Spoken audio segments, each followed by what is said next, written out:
Hello, you're listening to the PRT pod.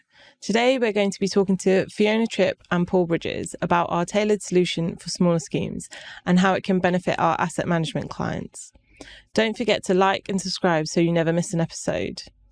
We welcome back Fiona Tripp and we welcome our new guest, Paul Bridges, from our asset management department. Would you guys like to introduce yourselves? Sure, yeah. Hi, thanks. My name is Paul Bridges. I'm a client director on the asset management team. I've been here for just over 20 years. And I guess in terms of today, my role is working with trustees, independent trustees, professional trustees, to help them move from the asset management side for the ongoing management into the assurance side of the business, the PRT side of the business, and help that journey be as smooth as possible. And clearly, having that relationship already, it's great for us all to work together on that front. So that's a nice place to be. Yep. And I'm Fiona Tripp, a pricing strategy director within institutional retirement, and I lead on our flow proposition for smaller schemes, and a large part of that is working with Paul and his team to make sure that we can support as many asset management clients as possible through flow. So Fiona, for those that might have missed our last episode on flow, would you like to give us a brief summary of what the flow proposition is? Yeah, definitely. So we created flow so that smaller schemes could access transactable pricing quickly and efficiently. And on top of that, they get dedicated and personalised onboarding support and market-leading member care. They also get flexible price locks and premium payment to preserve affordability. We typically find that flow is best suited for schemes in the size range 20 to 150 million, asset management clients, and ready to transact immediately. However, we're open to have conversations with any scheme who might be interested in flow. And worth flagging as well that at L&G we are committed to being a whole of market provider, so from the very smaller schemes to the very biggest schemes as well.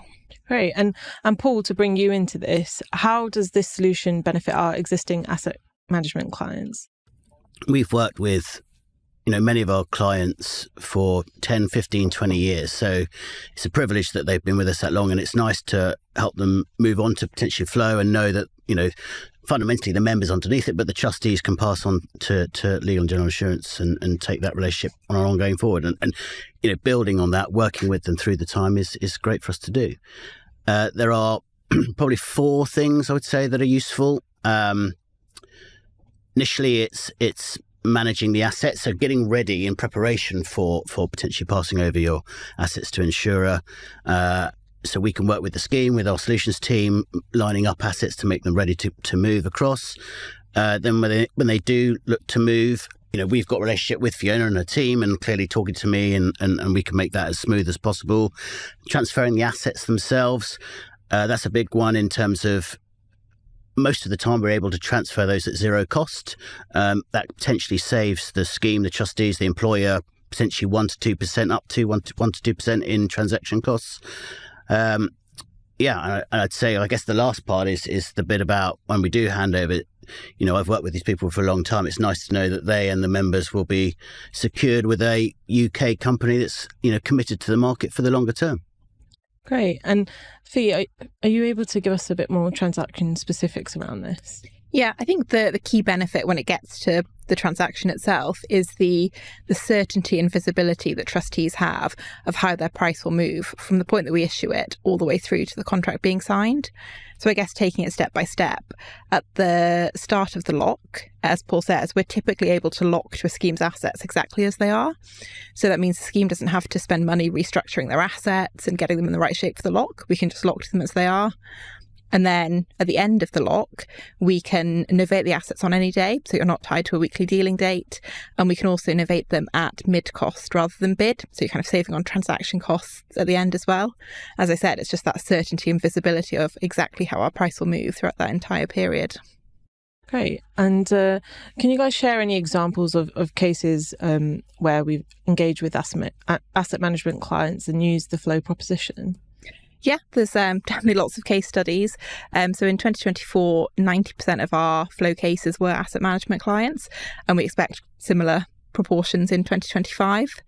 And in 2024, the smallest asset management flow case we did was 2 million and the largest was 100 million under flow. So kind of all ends of the flow spectrum. And then one specific example is the £16 million buy-in we did with the John Graham Pension Life Assurance Scheme. So they were an asset management client, and they had become well funded over a number of years. And we were able to lock their assets exactly as they were, and that preserved affordability while the buy-in negotiations took place. We also did a £100 million transaction with a long-standing asset management client. And because of the relationship they had with asset management, they were happy to give us a first shot at meeting all of their requirements, including a price target, before going out to the wider market. And because they were a valued asset management client, we were able to make sure that we were able to kind of tick all the boxes and meet all their requirements. And we came up with a solution that all parties were happy with, so they didn't have to go out to the market. Yeah, and that, I think it's that early engagement, isn't it, in those examples that really help. That sort of, these things are fluid, and we've had a lot of happen over the last few years, and things have accelerated. But we're now in a space where people are having the conversations, they know what direction they want to go in, and having those early conversations with us can help meet those sort of those needs as they come forward. So it's a nice way to work with clients. Yeah, and I'd say on that as well, there's lots of examples of smaller schemes that we've been able to support because of that early engagement with asset management that otherwise we might not have been able to. So, for example, Paul speaks to one of his clients, finds out that they're 6 months away from coming to market and they would like a quote using LNG Flow. He lets me know, we pencil them in. Then in 3 months' time, when they come to market, we're able to support them because we've had that early warning. Whereas if we'd just been told, 3 months later, we might not have had a slot available to support them. Yeah, definitely in this busy market, it's probably very beneficial to have that early slot assigned so you're going to get a quote out of it. Yeah, definitely. So that's all the questions I had for you today. Are there any ending thoughts you'd like to share with our listeners? I guess, to some extent, exciting times, not obviously a word we use a lot in pensions, but nonetheless, it's an important time for trustees. And I guess it's bittersweet for me personally, because the reality is this is the end of my relationship with people that I've been working for many years, and so have my fellow client directors. So it's nice, and it's always been a privilege of working at LNG, is that, we've developed products that meet the needs of the end user. So I feel really confident in handing over to Fiona and team. And clearly it's really nice to be able to work with trustees and introduce you and make it part of the process rather than a sort of quite a structured setup. So, look, this is important for the trustees, and therefore it's important to us. And like I say, I think this is a product that's really relevant for now. And it's really proud that LNG have been able to put this out there to our clients, which is great news for me in terms of going out to the individual trustees and saying that this is a great thing to be doing. Great. And Fiona, do you have anything to add? Yeah, I agree with everything Paul's just said. And just to add as well, if you are interested in finding out more about Flow based on what you've heard today, we did do a previous podcast episode on Flow, specifically diving into the post-sale aspect of things. We've also got a dedicated webpage with lots of extra information on there as well. Great. And thank you both for joining me today. And thank you for tuning in. If you require more information, there'll be a link to the webpage in the description.